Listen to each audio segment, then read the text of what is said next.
무심히 흘러가는 나날, 늘 그렇듯 당연하게 맞이하는 아침.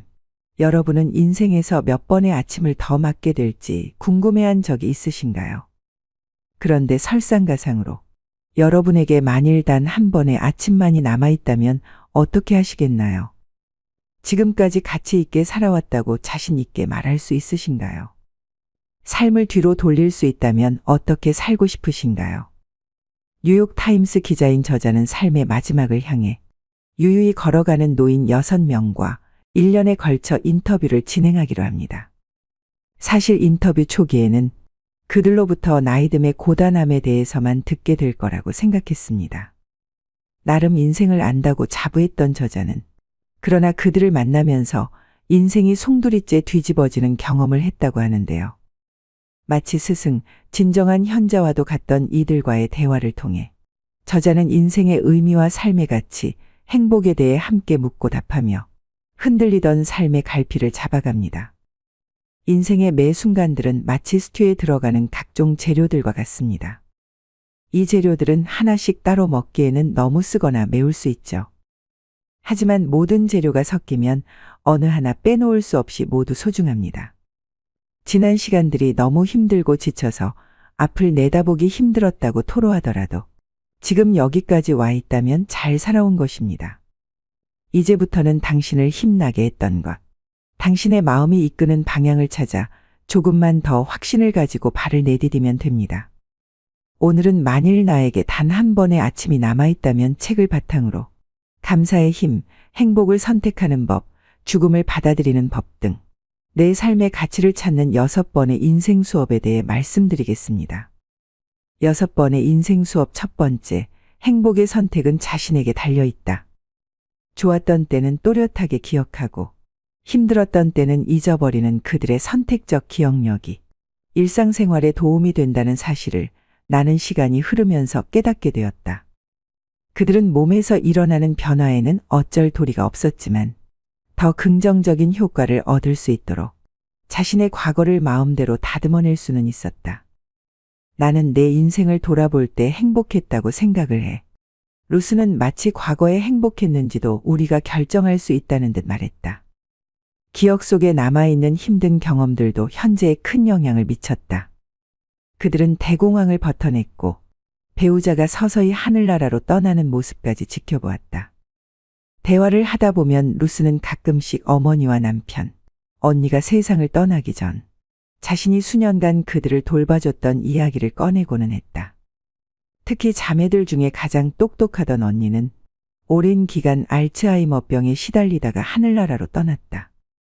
하지만 루스가 당시의 기억을 떠올릴 때면 고통스러워한다기보다 오히려 더 즐거웠던 시절로 돌아간 듯했다. 저소득층 노인들을 지원하는 기관을 운영하는 루스의 큰딸 주디는 자신이 돕는 사람들에게서도 이 같은 모습을 자주 볼 수 있다고 말했다. 85세나 90세까지 사는 사람은 다들 무척 강해요라고 주디는 말했다. 엄마는 남편도 잃고 부모님도 떠나보냈어요. 그래서 죽음을 어떻게 받아들여야 하는지도 알죠. 그렇다고 덜 힘들다는 건 아니지만 사람들은 금방 다시 일어날 수 있어요. 그래서 어르신들에게서 배울 게 무척 많은 거죠. 세상 만사를 다 겪고 살아남은 분들이시니까요. 늙는 게 꼭 좋다는 건 아니지만 꼭 끔찍하지도 않아요. 심각한 기억상실은 끔찍한 일이다. 그러니 두려워하는 게 어쩌면 당연하다. 하지만 선택적으로 잊어버리는 것은 진정한 지혜일지 모른다. 당신이 45세라면 결혼 생활 동안이나 일하는 중에 저질렀던 실수들을 빼먹지 않고 기억하는 편이 좋다. 실수를 통해 교훈을 얻을 수 있기 때문이다. 하지만 90세라면 잊어버리는 편이 현명하다. 사회학자 라르스 토른스탐은 대부분의 사람들이 나이가 들면서 많은 것을 잃고도 만족하면서 산다는 것을 알고는 깜짝 놀랐다. 그리고 그는 그런 사람들을 쉽게 찾을 수 있다는 사실을 발견했다. 우선 첫 번째는 무엇을 하고 누구와 시간을 보낼지에 대해 점점 더 까다로워진다는 것이었다. 칵테일 파티에서 사람들과 어울리거나 누군가에게 작업을 거는 일은 더 이상 큰 재미가 없었다. 그들은 새로 친구를 사귀거나 새로운 인간관계를 맺으려 하지 않았다. 두 번째는 나이가 들수록 점점 자기중심적인 사고에서 벗어나 자신이 큰 전체의 일부라는 인식을 하게 된다는 것이다. 고령자들은 자신들이 외로이 홀로 있는 게 아니라 명상을 하며 혼자 보내는 시간을 중요하게 여긴다고 말했다. 노년이 쇠퇴기가 아니라 물질에 대한 걱정을 초월해 진정 가치가 있는 것에 집중하는 인생의 절정기라는 것이다. 토른스탐은 74세에서 104세 사이의 사람들에게 50세 이후에 그들의 가치관이 어떻게 변했는지에 대해 묻는 조사를 실시했다. 이제 나는 얄팍한 인간관계에 흥미가 줄었다라는 문항에는 전체의 75%에 달하는 사람들이 동의했고, 나는 사색하는 시간이 더 즐거워졌다라는 문항에는 3분의 2가 긍정했다. 물질적인 것들은 전보다 중요하지 않다 해도 81%가 동의했다. 그들은 점점 더 타인을 배려하게 되었고, 인생에는 절대 풀지 못할 수수께끼들이 있다는 사실을 인정하게 되었다. 토른스탐이 발견한 눈에 띄는 사실 중 하나는 노인들이 기억과 최근의 경험 사이의 경계를 모호하게 만들어 과거와 현재를 동시에 살고 있는 것처럼 보인다는 점이다. 그들은 과거에 나눴던 대화들을 되새겼고, 이미 고인이 된 사람들에게는 자신들의 예전 잘못을 사과했고, 오래전부터 좋아하는 것들에 새삼 감사했다. 나이와 상관없이 현명해지기 위해서는 제일 먼저 우리도 죽는다는 사실을 진심으로 받아들이고 그 안에서 더욱 만족하면서 살아야 한다. 현대의학 덕분에 우리는 죽음을 이기거나 질 수 있는 일종의 시험으로 여기기도 한다. 하얀 가운을 잊은 전문가들이 좌지우지하는 무언가로 말이다. 하지만 고령자들은 더 현명한 눈으로 세상을 본다. 우리들 중 누구도 죽지 않는 사람은 없다. 그러니 살아있을 때 잘 살아야 한다. 6번의 인생 수업 2번째. 조금만 더 일찍 알았다면 좋았을 것들. 요양원에서 지내던 어느 날, 나는 그에게 젊은이들이 노년에 대해서 꼭 알아야 할 것이 무엇인지 물었다. 질문을 듣고 그는 난감해하는 기색이었다. 왜냐하면 노년은 다른 어느 시기와 마찬가지로 그저 인생의 한 부분일 뿐이었다. 오늘은 어제와 크게 다르지 않았고 내일도 오늘과 크게 달라질 리 없었다. 옷에 단추를 잠그거나 허리를 굽히는 게 어려워지고 신발끈을 묶거나 할 때 등이 아프지. 아니면 거울을 보거나 하얗게 세어버린 머리카락들을 발견했을 때 말이야. 그런데 그런 건 하나도 놀랍지도 않아. 그런 날들이 오고 있다는 걸 알잖아. 그냥 살아가는 과정이야. 이 나이에서 다른 나이로 가는 거지. 나는 특별히 달라진 기분이 안 들어. 그가 말했다. 프레드는 나와 달리 당연히 자신의 아파트로 돌아갈 수 있을 거라고 믿었다. 늘 거울을 들여다보았고 살만한 가치가 없는 상태가 언제인지에 대해서도 전혀 생각해보지 않았다. 요양원 침대 위에 누워있든 몸값이 수십억에 달하는 여배우들과 지폐를 가득 채운 욕조 안에 들어가 있든 살아가는 건 마찬가지였다. 내게는 무척 심각해 보이던 건강 문제들도 그에게는 그저 익숙한 일일 뿐이었다. 나이는 아무나 먹는 게 아니다. 미국의 영화배우 베티 데리비스가 했다는 유명한 표현이지만 사실 완전히 틀린 말이다. 나이는 아무나 먹는다. 현대의학 덕분에 결국 거의 누구나 늙게 된다. 세월이 몸을 공격하는 날이 짧든 길든 오래 사는 사람들은 어느 시점에서건 몸이 노화되기 마련이다. 하지만 노년이란 과연 무엇일까? 대부분 우리는 그것을 일종의 판결로 만들었다. 너무 늦기 전인 20대쯤부터 현명하게 요가를 시작했다면 일어나지 않았을 일처럼 여기고 있는 것이다. 다시 말해서 노년은 그때를 살아보지 않은 이들이 규정해 놓은 개념이다. 인생 중반을 살아가는 사람들이 인생의 전성기는 바로 중년이라고 주장하면서 젊은이들의 의견은 유치하고 어리석으며 고령자들의 의견은 노망이 나서 주절거리는 소리 정도로 치부해버린다. 고령자들과 젊은이들이 각각 노년을 바라보는 방법이 어떻게 다른지 나와 내 어머니를 보면 알 수 있다. 어머니는 운동을 하거나 살을 빼지 않겠다고 하셨다. 만성적인 등의 통증을 꾸준히 덜어줄 수 있는 방법은 그것뿐이었다. 게다가 물리치료는 사기라고 하셨다. 어머니가 사시는 건물에 실내 수영장이 있었지만 수영복을 갈아입기가 너무 힘들다면서 그것마저도 하지 않으셨다. 오전 10시에 열리는 태극권 수업은 너무 이른 새벽이라 반대하셨다. 등과 다리의 통증이 심해지면서 동생들과 나는 어머니에게 전동 휠체어를 타지 말라고 말씀드렸다. 한 번 걷기를 멈추면 폐도 운동을 하지 못하고 몸 전체에 안 좋은 영향을 미치게 될 거라는 이유였다. 하지만 내가 틀렸다. 휠체어 덕분에 어머니는 더 자유롭게 미술관에 가거나 연극을 보러 다니실 수 있었다. 그때 나는 받아들이고 적응해야 한다는 것을 깨달았다. 남은 시간이 많지 않은 사람에게는 어쩌면 단기적인 해결책들이나 그냥 받아들이는 자세가 최선일 수도 있다. 그리고 우리는 모두 시간이 많지 않다. 고령자들은 본능적으로 이 사실을 더 잘 이해하고 있을 뿐이다. 6번의 인생 수업 중 2가지를 말씀드렸습니다. 자신의 가치를 높이는 삶의 태도에 대해 배우고 싶은 사람, 행복을 어디에서 찾아야 할지 아직 모르겠는 사람, 소중한 단 한 번의 삶을 정말 제대로 살아보고 싶은 사람, 해가 기울 무렵 끝내 후회하는 하루를 맞이하고 싶지 않은 이들에게 만일 나에게 단 한 번의 아침이 남아있다면 책을 강력히 권합니다. 독일의 위대한 문인 괴테의 인생과는 우리의 문명은 겨울철 과일나무와 같다. 그 나뭇가지에 다시 푸른 잎이 나고 꽃이 필 것 같지 않아도 우리는 그것을 꿈꾸고 그렇게 될 것을 잘 알고 있다. 이처럼 즐거운 노후를 보내기 위해 의식해야 할 3가지가 있습니다. 첫째, 새로운 취미나 인간관계에 개방적이다. 새로운 취미에 도전하거나 인간관계를 받아들이거나 항상 오픈 마인드를 유의하는 것이다. 예컨대 새로운 취미를 하게 되면 그곳에서 새로운 인간관계가 생긴다. 레벨업 하고 싶다, 작품 전에 출품하고 싶다라고 하는 목표를 가지는 것도 좋고 동아리에 참가해 임원이나 담당을 맡는 것도 좋다. 즉 인간관계, 목표, 공헌이라는 즐거운 노후를 보내는 3가지 포인트가 중요하다. 둘째, 여유 있는 노후 계획을 세운다. 시간적으로 자금적으로 여유를 가지고 계획을 세우는 것도 포인트다.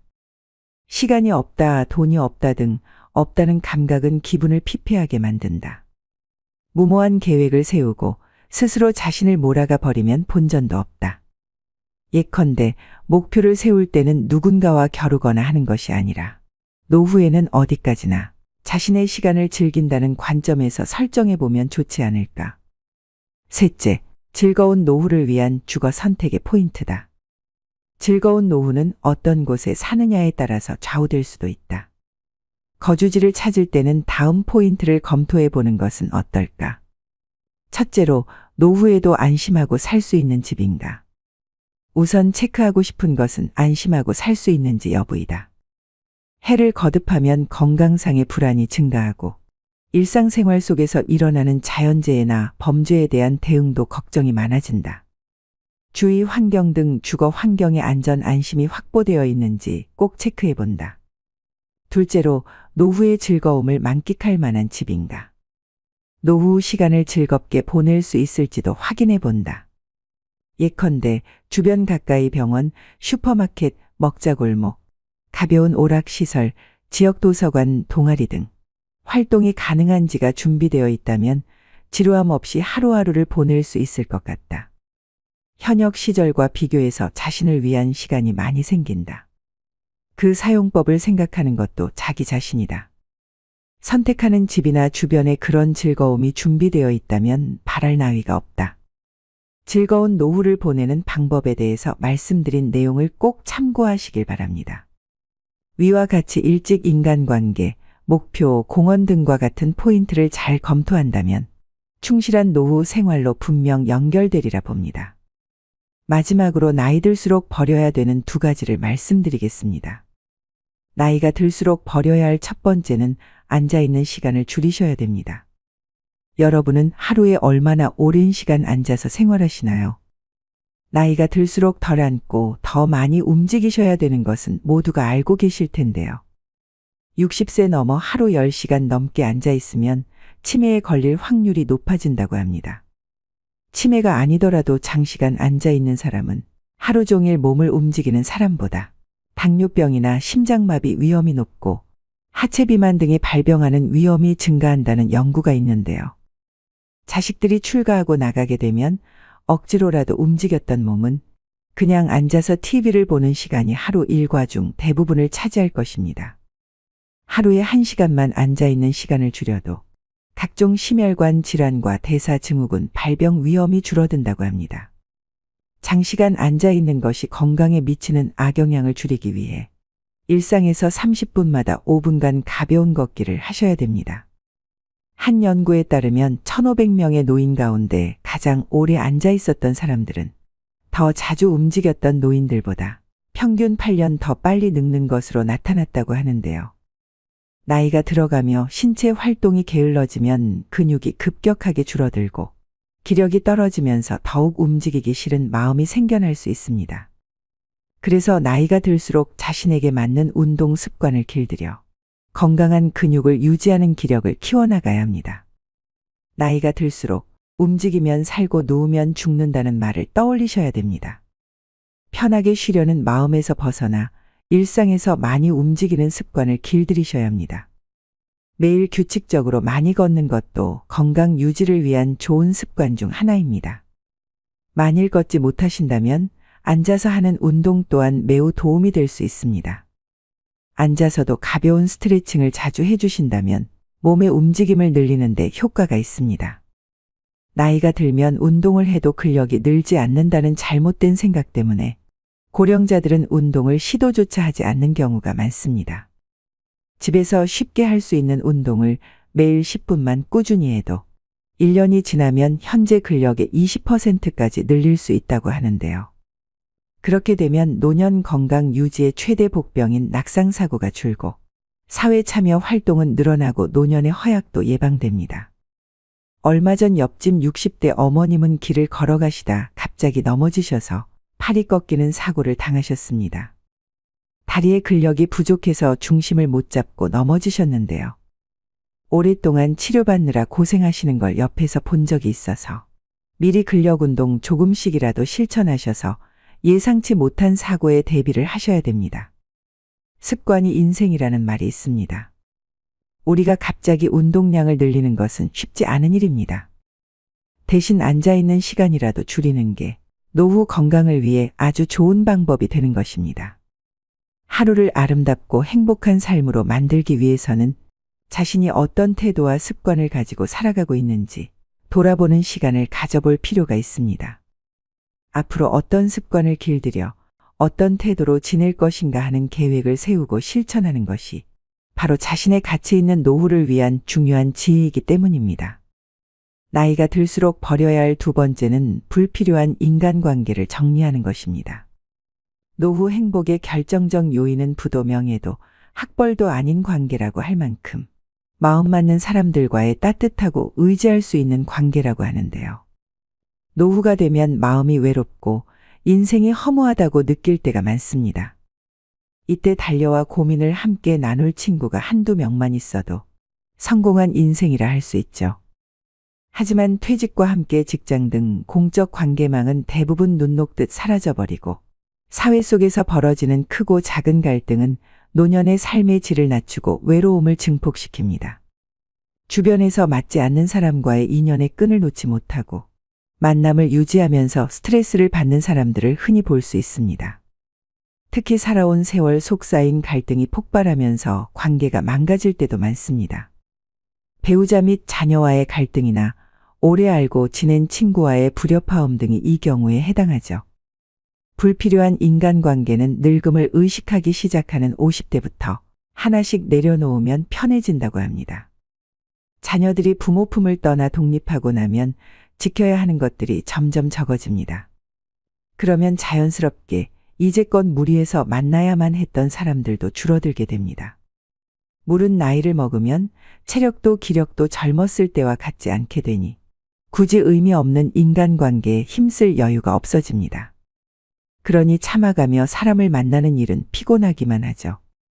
나이 들어서 체력이 떨어지는 만큼 인간관계에도 에너지 절약이 필요합니다. 여기서 가족만큼은 예외라고 말씀하시는 분들도 계실 것 같은데요. 결국은 가족도 같습니다. 그저 너무 가까이 가지 않는 것이 요령이죠. 관계에서 오는 스트레스를 줄이고 싶다면 사람보다는 고독과 친해지셔야 합니다. 혼자서 시간을 잘 보낼 수 있게 된다면 내 인생에서 진정으로 필요한 인간관계 또한 분명해질 거라고 생각합니다. 나이가 들어갈수록 그냥 아는 사람 100명보다 나를 잘 알아주는 사람 1명이 더 귀합니다. 그대로의 나를 받아들이는 소수의 사람과 편안하게 만나면서 평온한 노후를 보내셔야 됩니다. 은퇴 후 인간관계라는 한 연구에 따르면 배우자와 함께하는 시간을 줄이고 싶다고 대답한 은퇴자가 늘리고 싶다고 한 은퇴자보다 6배나 많았다고 하는데요. 이 같은 문제들을 비추어 볼 때 은퇴 후에도 원만한 대인관계를 유지하려면 삐걱대는 관계를 정비하는 것도 중요합니다. 가족 또는 가까운 지인 간 어긋난 부분을 개선하고 줄어든 인맥을 새롭게 채워나가야 사람 냄새 풍기는 노후 생활을 즐길 수 있습니다. 행복하고 건강한 노년을 만드는 것은 사람들과의 질적인 관계에 달려 있습니다. 놀라운 것은 나에게 이로운 관계가 행복뿐 아니라 노후의 신체적 건강까지 영향을 준다는 사실이죠. 누군가 인생은 나를 알아주는 한두 사람 붙잡고 사는 거라고 하더군요. 나이 들어서도 너무 관계에 연연하다 보면 자신에게 소홀해지곤 합니다. 그럴 때 일수록 잠시 멈춰서 자기 자신을 챙겨보시면 좋겠습니다. 오늘의 영상 어떠셨나요? 아무리 후회해도 지난 날은 돌아오지 않습니다. 내일 일은 아무도 모릅니다. 내일은 내일의 바람이 붑니다. 그것이 인생입니다. 그러므로 자신의 인생을 있는 그대로 받들이기만 하면 됩니다. 어떤 것이라도 두려워하거나 걱정하지 마세요. 원하는 일을 하고 먹고 싶은 음식을 먹고 만나고 싶은 사람을 만나고 하고 싶은 말을 하면서 살면 됩니다. 이것이 행복한 노후와 불행한 노후를 가르는 기준입니다. 불량 노인이어도 됩니다. 사람 좋은 척하면 건강이 불량해집니다. 여태까지 사람들의 눈치를 살피고 사양하느라 하고 싶은 일을 참으며 살아오셨을 겁니다. 지금까지 애쓰고 고생하며 살아왔으니 앞으로는 원하는 대로 살아보셔야 합니다. 오늘도 노후의 지혜와 함께해 주셔서 감사드립니다. 황금빛으로 무르익어가는 여러분의 지혜로운 인생을 언제나 응원합니다.